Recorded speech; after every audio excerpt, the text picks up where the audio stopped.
had Jason Abrams and Josh Team join us. So the lineup has been pretty impressive, but I think everybody needs a warm-up act. I was just gonna say, I think out of everyone so far, you're the one that's we've been the most excited for. So so we thank those guys before you, and thank you so much for joining us. So let's just get right into it, Cody. Maybe let's start with what's a little bit about yourself and what kind of got you started into real estate. I keep seeing the name Dan Cook, and I keep thinking Dane Cook is on here, and I'm waiting for something funny to happen. I'm like, Dane Cook, where's that guy even been for a decade? Is that right? Yeah, no kidding. Probably rehab. Very possible. I don't know. He was funny, though. All right, I forget what your question was. Just a little bit about yourself and what made you decide to get into real estate. Oh, yeah. It's a funny story. Like, I was selling diesel engines, and I did 4 or 5 different things. And then I was selling diesel engines, and a friend was like, hey, let's go play golf. And I'm like, golf is Wednesday, man. He goes, oh yeah, you have a job. And the next week we were going to lunch, and we were in his car, and he reached into like the little cup holder where real estate agents keep random keys. They don't know where they belong anymore. And he pulls out a check that was 12 grand, and he showed it to me. He goes, look at this. And I'm like, whoa. I mean, I had a normal job. I got paid every 2 weeks. And so I thought, I remember looking at him and thinking, no offense. I remember thinking, if this idiot's making 12 grand every 2 weeks, I need to be in real estate. What he didn't tell me was he hadn't even smelled the commission check for 6 months. And so I raced off and got a real estate license. And I don't know, maybe it was like 10 weeks later, I was a realtor. Didn't have any money, but I thought, I don't know. And that would have been the year 2000. Today, I own 2 KW market centers, Oregon and Phoenix. And I have an expansion team that sells in 96 different cities across the country. I've been traveling and speaking for 10 or 12 years. I like long walks on the beach and turkey sandwiches. Turkey sandwich. Are you a mayo or a mustard guy? Yes.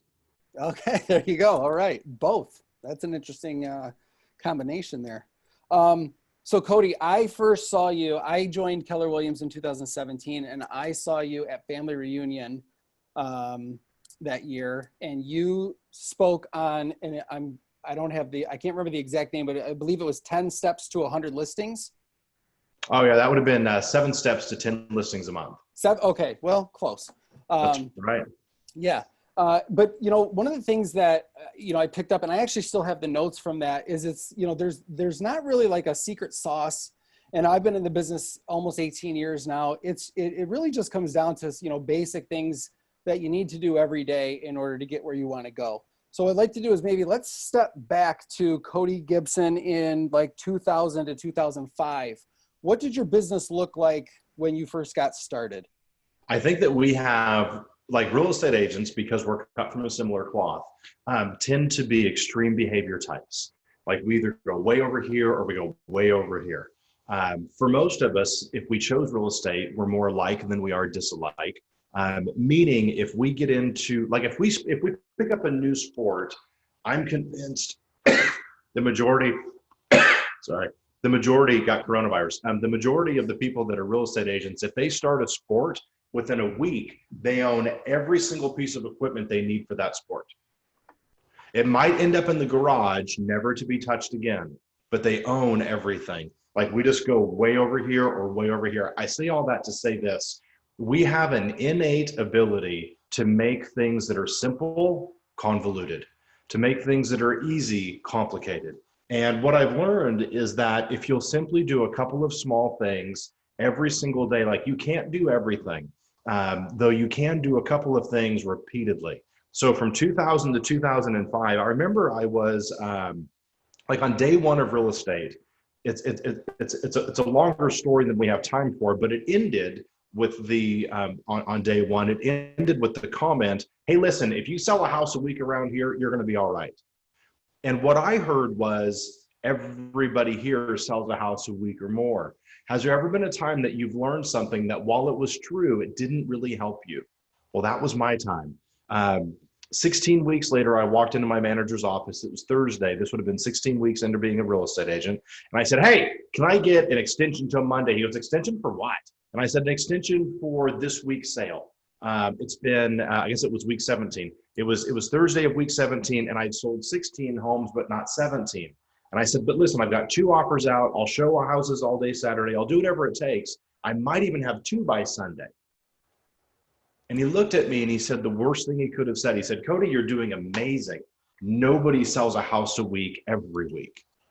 Did you know it took me 4 months to sell my next house? And the sole difference was what I thought. He had said on day 1, you're going to be all right if you sell a house a week. And it was the biggest real estate company in town. Like at the time, it was maybe 300 agents. That was a monster brokerage in the year 2000. Monster brokerage. Like we didn't have big companies back then. And like what I thought was, holy cats, all these people running around here are selling a house a week or more. I've got to do that just to stay here. I've got to do that just to not get fired. And, you know, back in those days, people would ask, like, what did you do? Quite frankly, I did the same things I do today. There's a few things that have changed. Like back in 2001 and 2 and 3, I wrote a whole bunch of classified ads, though nobody writes classified ads today. Today we would use pay-per-click. We didn't have pay-per-click back then. Like I remember thinking, I wonder if I should get a website. And today, of course, the conversation would be, how many websites should I have? And today it would be, do I want open websites or do I want stealth websites? Do I want sites where we have forced entry where I make them give me their information for stuff? Or do I want them, let them browse forever and make a decision later? But the truth was, I talked to everybody. Like I'd be at the line at the grocery store and I would just find a way to talk to the person next to me, and I would just accidentally drop into the conversation. Oh, by the way, I'm a real estate agent. Like I would just force it. I'd be like, oh yeah, I'm just picking up these groceries. I'm headed to a showing. I'm a realtor. Like you just find tiny little ways to make the comment. And I had been told that every single person was going to buy or sell real estate someday. My job was to be in front of them when they did. And so a lot of it was luck. But luck is a stacked deck. Luck is built by putting yourself in the way of good things to happen. So I'm convinced that if you sell a house to somebody, you know, in line at Starbucks, that's luck. But the smart realtor makes the comment to someone so luck could show up. Does that make sense? Yeah, no. Like no one puts in their business plan, like Rob, you look at business plans, no one puts in their business plan, sell homes to random people at Walgreens in line at the check stand. Nobody says that. But everybody who's been a realtor for a long time has done it. Like back in those days, we used to, and then we'll move on, but back in those days, like nobody had automatic payments for anything. And so you like mailed your check in for like the water company, the sewer company, like the gas, that crap. And one of the things that someone told me to do was they said, listen, you chose a business with people, so you got to be in front of people. And so back then, 2 times a month, whenever I paid all my bills, I would go and take the check to the water company. I'd stand in line to give the lady or the guy at the desk the check and the bill so I could talk to them and find a way. And I'd be like, oh yeah, I'm just dropping off the check, you know, out showing homes because I'm a realtor. And you know what? 9 times out of 10, someone says something about that. So Cody, knowing that that is how you got started, and obviously in 2000 things are different than 2020, but now 20 years later with the resources that we have available to us, what advice would you give someone who's in their first part of their career as far as getting up and going to have success that you've had? A couple of things would be this: everything works and nothing doesn't. People will always ask me, like I'll come off stage or I'll finish a webinar, and like I think this might be webinar 125 or 130 since COVID started. I mean, it's a lot of time. Yep. And people will send messages, which I love, and they'll say things like, does XYZ work? And it's all I could do to refrain myself from yelling at them. It's like, everything works. Everything works. You can put a sign on a donkey that says, follow me to list your house. And if you walk that damn thing around town, someone's going to eventually follow you. So yes, it works. Does it work at the level you want? Does it work in the return on investment that you want for your business? Is it in alignment with how you want to be a parent, or how you want to be a spouse, or how you want to juggle this idea of having an entrepreneurial solopreneur business with your life? Like, those are the questions that we should ask, not does it work? Everything freaking works. The sign on the side of the road works. Everything works. Couple of things that I would say is this. Social media, like today, we use the hell out of it. Of course, we didn't have social. I guess in 2000 we might have. Like I don't know when MySpace came around. Had to be somewhere in there. But today, social media, we have better return on investment today for pay per click than we've had in years. And I've run internet lead generation at an incredibly high level for 10 years now, 11 years. But today, our CPM, there's only two you have to know. Like people try to wax philosophical about internet lead gen. It's really simple. It's CPL, cost per lead, and PPC, pay per click. Like those are the two things that matter. Everything else is just a result of it. Like your conversion rates, like all that stuff is just a result. You can work on conversion rates. What you can't work on is CPL, cost per lead. Like you don't get to control that. But our CPL, our cost per lead, has gone maybe 30% or 40% down during COVID, simply because there's more people online. Like Facebook will tell you that Facebook is operating at 230 or 40% of usage today compared to before COVID, like BC, before Corona. And that means there's that many more eyeballs on the screen, which means our ads are doing better. Like we're doing incredible with that. So if you're not doing any internet lead generation, you should start doing some internet lead gen. The issue is you find the one that works. What most people do is they think I have to have a whole lot of money to start. You don't. You really don't. You could do it for a couple of dollars. Are you finding so this is the conversation I have with a lot of agents, is we get them into the internet lead generation field here. And then what they're telling me is, well, these leads are no good. Right? No, they're just lazy jerks that don't want to work on leads. Right, right. Like I could say that, you can't say that because you're talking to them. I could say it because I don't know the names. Well, that's why I asked you. They're lazy. They're lazy and don't want to work. What they wanted to do was they wanted to buy an ad on the internet machine and have someone say, here's escrow. That's what they thought was going to happen. The truth is that doesn't happen. Like if there was a tree where those things lived, I'd be there pulling those off the tree instead of talking to you. Like they don't live there. The truth is every single lead is fantastic.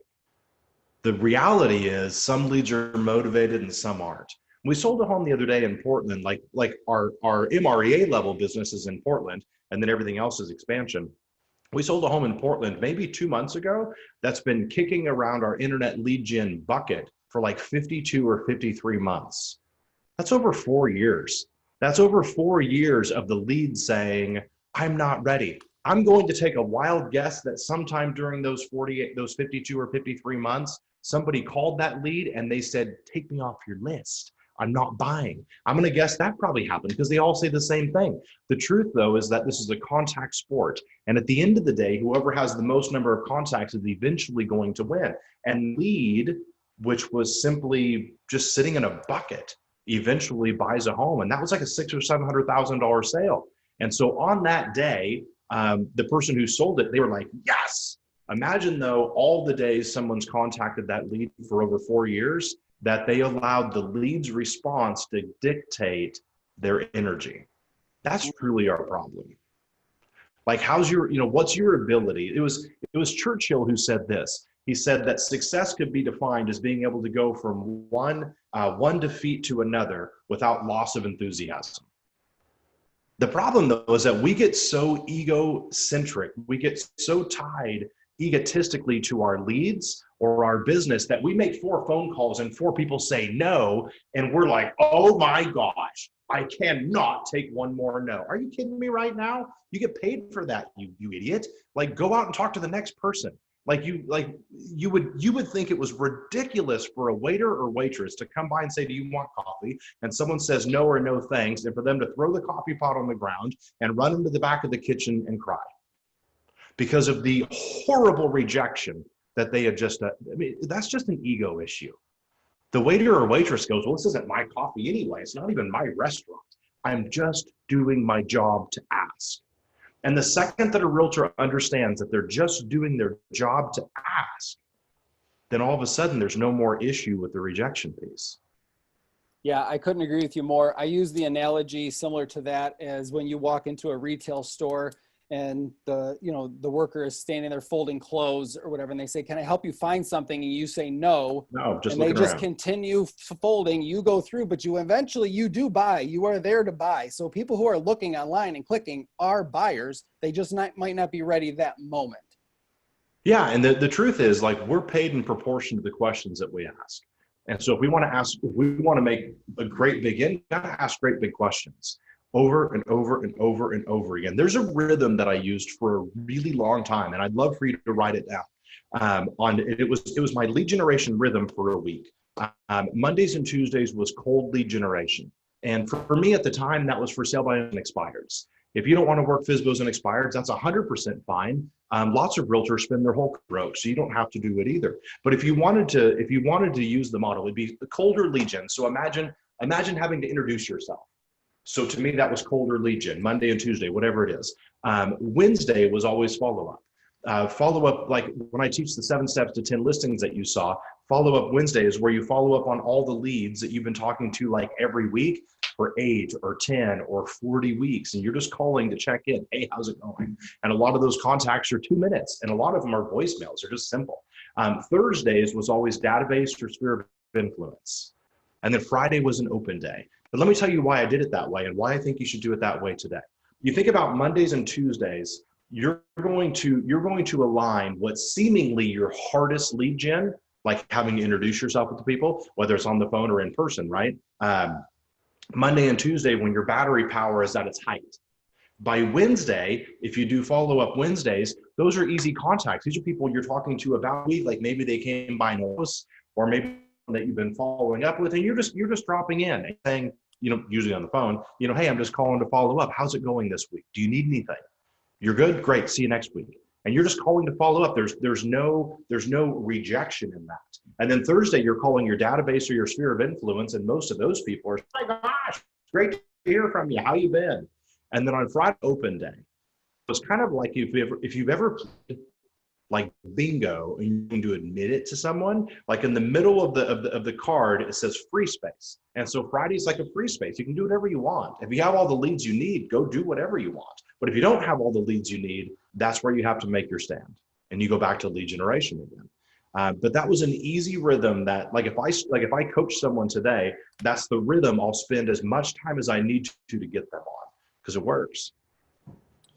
Would you give the same advice to an agent? I mean, obviously we're kind of geared it towards like in the beginning of your career and the beginning of agent's career, but is this the same advice you would give to an agent who's deep in it and maybe has a bigger production going? Like there may be, 10, 15, 20, $25 producer. I've got my personal opinion around this is that everybody's new every day. Like that's my personal opinion. So when someone goes, whoa, hang on, I'm new at this, I think to myself, well, hang on, you're not new at being a human being. Show's a human being business. You've been like a human being your entire life. So no one's new and everyone's new at the exact same time. So, I mean, like for me, in COVID, we are all new in COVID. So for however long COVID's been around, 10 weeks now, which feels like a decade, we all have the exact same experience level with this. And every single day, the market looks different. Every single day, buyers and sellers look different. I just don't, the only thing experience gives you is if you're careful with it and you pay attention, experience gives you lessons or experience gives you mistakes you can learn from next time. But yeah, I would say it's the same advice because I mean, it doesn't really matter. This is why you'll see somebody on stage with Gary at Family Reunion or Mega Camp, and they sell a bazillion bazooka homes and they've been in real estate for 4 years or 3 years. Like there's always somebody up there on stage who's been like a 3 or 4 year agent who would seemingly be new, but they're killing it. They sold $300 million worth of real estate this year. Yeah. And so I just don't I don't spend much time on new or veteran because the truth is like you would never tell like a veteran football player, hang on a second, hang on. You don't have to run those plays or run those drills because you've been around for 2 decades. All you new guys, get out there on the field and run the play. You would never do that. You'd go, no, we all run the same plays together. The veteran might be better at the play. That's for sure. The veteran might make better decisions when something terrible happens. But really, it's the same for the rookie and the veteran. And so that's how I look at business. And that's how I look at real estate, is that I'm a rookie and a veteran at the exact same time. Because right now in this moment, think about this for a moment. In this moment of life, you know the most you have ever known on the face of the planet. You know the most you've ever known. At the same time, you know the least amount you're ever going to know. Those two things happen simultaneously. And so I live in that space. I mean, it was, who was it? It was Steve Jobs, I think, that did an amazing commencement address. And one of the things he said, like the whole speech was like 40 minutes, but what he came back to over and over and over again was stay hungry. He kept saying, stay hungry, and he kept saying, stay ignorant. He didn't use the word ignorant, but he said basically stay stupid, like stay curious. Someone will go look up the address and send me the actual word that he used. But what I heard was ignorant, like stay ignorant, stay dumb, pretend like you don't know anything, and be hungry. Yeah, that makes a lot of sense. I think that, you know, that kind of plays right into the KW culture of being learning based. Yeah, like the most experienced person at the market center is usually broke. Just chew on that one for a second. Yeah. The person who knows every piece of the contract, the person who knows every part of every addendum is usually someone who doesn't sell very many homes. Yeah. Cody, what are you reading right now? There's 3 books I've been in the last couple of weeks. I've been reading The Innovator's Dilemma. I've picked through that one 3 or 4 times.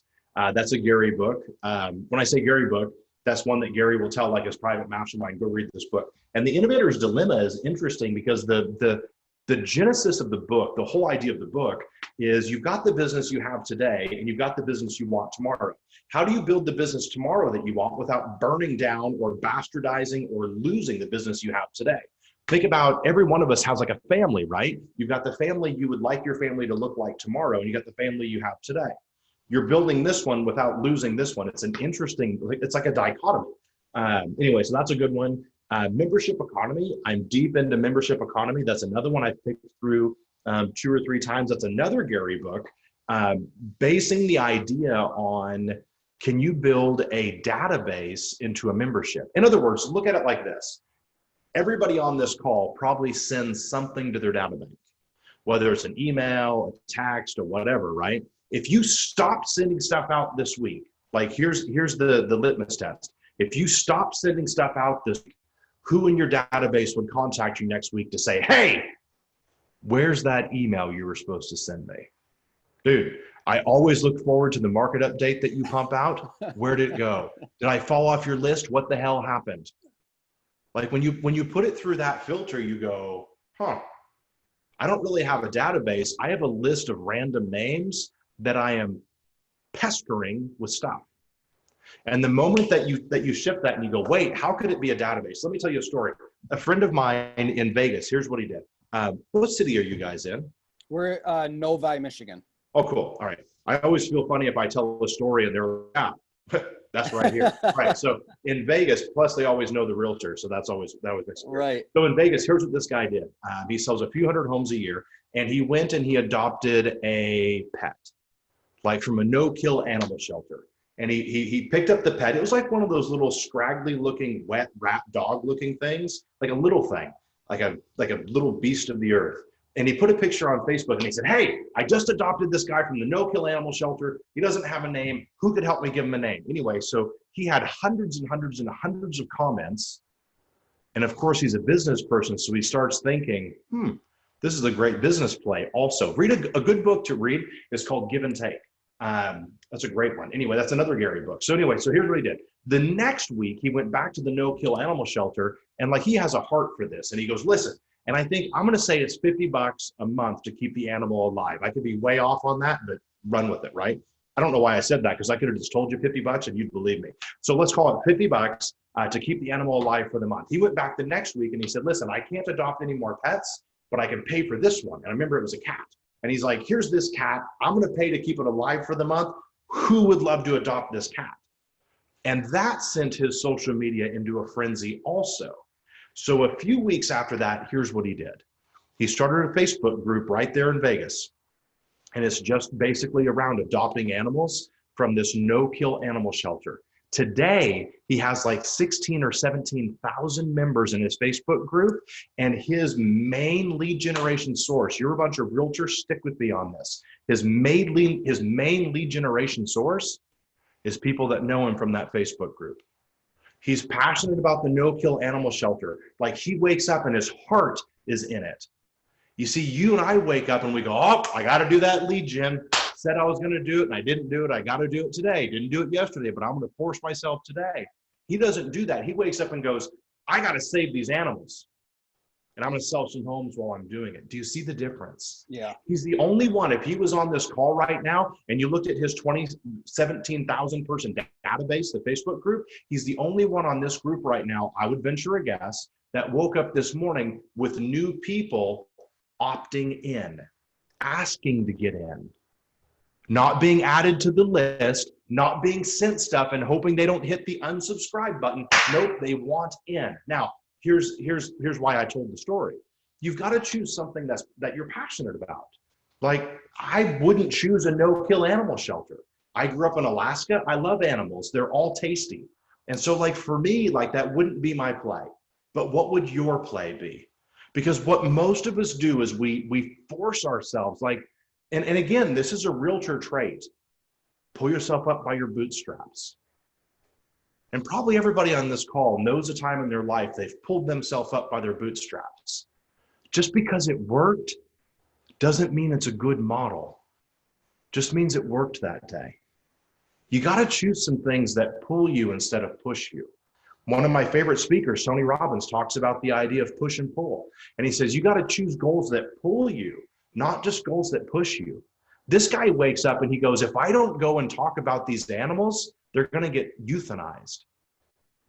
He feels pressure, like he's got to go and deal with these animals. Now, you're going to appreciate this because you're a bunch of marketeers, or you're supposed to be at least. Here's the tagline for his business. He goes, at blah, blah, blah real estate company, we don't just find homes for people. We find homes for pets and animals too. Now, how manipulative is that, right? Like, that is freaking genius, right? Yeah. Amazing. And you think about it, like, homes for the animals, homes for the people, like, it really plays. And here's the thing, the 17,000 people in his database, do you think they think like him? Yep. That's why they know him. And so all of a sudden, he's not fighting people's personality behaviors.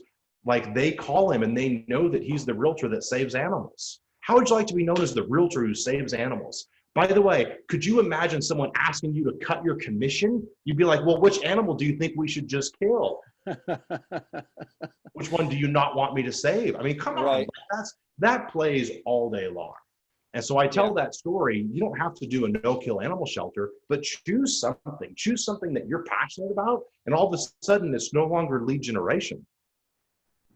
No, I love that, Cody. Cody, I've got a whole bunch of more questions, but I know you have another commitment in 1 minute. So we want to be super respectful of your time.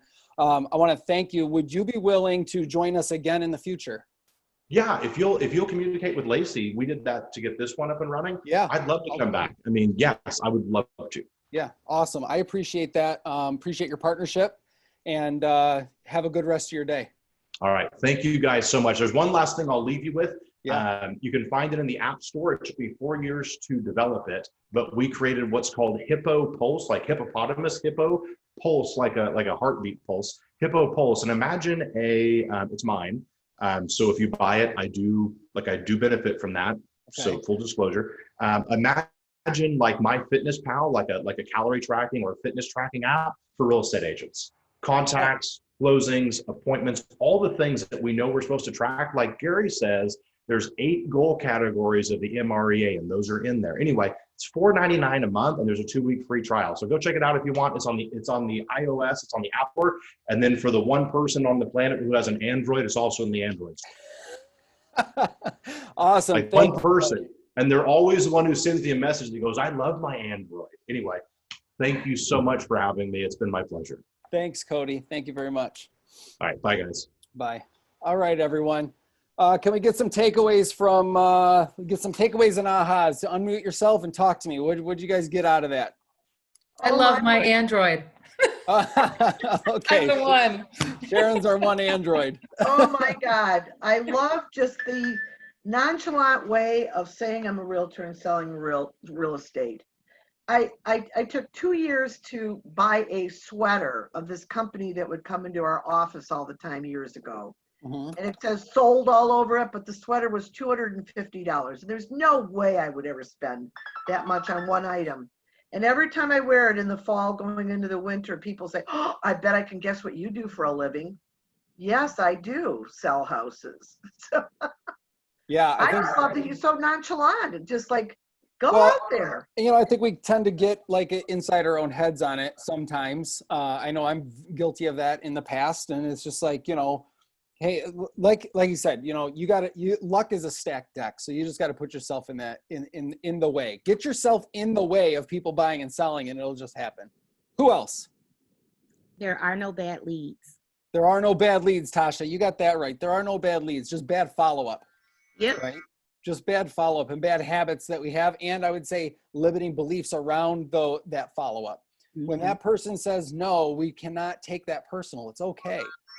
They're not saying no, they're saying not now. That's Not all. right now.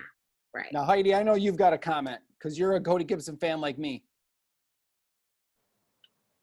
I did. I even had to log in on my way home from the orthodontist that ran over today with the kiddos. So anyways, yeah, no, what I liked, and I heard a story similar to that before about the woman who like did all her lead gen through the tennis club or whatever that she started. But just when you find what you enjoy and you find a way to work with those people doing something that you enjoy, it's not work anymore. It's like a totally different shift than, oh, I've got to do this. I didn't do my lead gen yesterday. I need to come, so I liked that story and just, I think what I like about his style is just saying nonchalant, but it's like, it's very comfortable and casual. It's not like a big thing. Like we make it a big thing and very complicated. So. Yeah. I think that's true, Heidi. I think we do make it a big thing, bigger than what it actually is. And, we're just here for a very simple reason, help people through a real estate transaction, and we don't need to overthink it. And like I said, if we get ourselves in the way of the transaction, just put yourself in the way, and just talk to people. Hey, this is what I do, and ask them, and then get them in that database. Like he started the story with they've been following up for 4 years with these people, and they probably said, stop calling me, but they just kept on them with other methods, and eventually they come around. All right, let's get one more takeaway. Aha. Everything works and nothing doesn't. I like the sign on the donkey. Yeah. Oh yeah. That's great. Yeah. Everything works and nothing doesn't. And isn't that true, right? Put a sign on a donkey, walk it in front of people enough, and someone's going to call the number, right? Like it's going to happen. It might not be the most efficient way for you to build your business, but it will work. So I think that's the other thing. One of the questions I wanted to ask him was if he tends to be more of an overthinker or just let's quick do it and run. Because I tend to be the overthinker style. And I know some of you on here align with that, because we've had many conversations as I look at your faces of like, we're thinking about it. Well, what about this? Well, what if this happened? What if? So that'll be something we follow up with Cody on, because I think that falls into the everything works and nothing doesn't, where we think about these ideas of what we're going to do, and we're trying to get creative with our businesses and bring in more leads and bring in more transactions. But do you get yourself to a point where you end up not taking any action? And that plays into everything works and nothing doesn't, where if you just jumped into it and did whatever that is, you might see some results and you might not, but at least you'll know, hey, here's the path we're going to go down, and now we can play red light, green light with it. So awesome. Well, hey, thanks guys. I'll let you get going here. Appreciate you joining us. I know it's kind of in the middle of the day, not the, most ideal time with as hot as the market is, but Cody is on the West Coast. So it was early for him, and that was his first availability today. And I hope you guys are getting value out of these every other Tuesday mastermind type events. So have a great day. The recording will be up tomorrow, and we'll see everyone at the barbecue tomorrow at 2:00. All right, Thanks, Rob.